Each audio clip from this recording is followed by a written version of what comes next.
আসলে মিডিয়ার লোকদের আমরা কেন খারাপ মনে করি, বাইরে আমরা যারা আছি এইসবের জন্য আমরা খারাপ মনে করি। যেটা হয়েছে, আমি আসলে এটার সাথে রিলেটেড না, অনেকদিনই আমি মিডিয়া থেকে দূরে ছিলাম, বাট যেটা আপুটার সাথে হয়েছে এটা দেখার পরে আমার কাছে মনে হয়েছে যে আমাদের আসলে সবারই এটা নিয়ে আমাদের কথা বলা উচিত। এই জন্য কথা বলা উচিত। এটা নিয়ে যদি আমরা এখন কথা না বলি তাহলে মানে এটা কিন্তু প্রতিটা ঘরে ঘরেই আমার মনে হয় হচ্ছে। আমরা মেয়েরা যদি এটা নিয়ে এখন প্রতিবাদ না করি, কথা না বলি, তাহলে আসলে ওনার সাথে আসলে যেটা হয়েছে ওনাকে আসলে আমি কি বলবো বলার। ভাইয়া আপনারা যদি একটু সাইলেন্ট না হন, আপনি Silent বলতে না পারেন। কথা একটু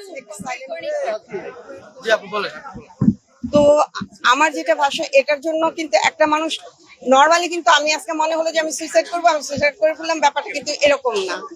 এটা আমরা যতটুকু, আমি এটার সাথে রিলেটেড না, বাট যতটুকু দেখেছি যে আজকে 3-4 বছর ধরেই উনাকে মানসিকভাবে অনেকটাই, আসলে কথা বলা যায় না, মানসিকভাবে উনাকে আসলে এটার দিকে ঠেলে দেওয়া হচ্ছিল। তো যাই হোক, আমরা এখানে জাস্টিসের জন্য আসছি। এটা সুস্থ তদন্ত চাই। যদি উনি দোষী, উনি তো অবশ্যই দোষী, উনি যদি দোষী না হতো তাহলে আর মানে কি বলবো, ওখানে বসে থেকে এগুলো করতো না। তো আপনারা যারা এসছেন, আপনাদের কাছে আমাদের রিকোয়েস্ট থাকবে যে এটা যাতে আমাদের সুস্থ একটা তদন্ত হয়, আর কারো মানে ইটার যাতে এরকম জীবন দিতে না হয়, এটা আপনাদের কাছে আমাদের প্রত্যাশা। আর আপনারা যদি আমাদের সাথে থাকেন, আমরা এটা নিয়ে এখানে এটা শেষ করব না। এটা নিয়ে আমাদের অনেক দূর চিন্তা ভাবনা আছে, আমরা এটা নিয়ে অনেক দূর যেতে চাচ্ছি।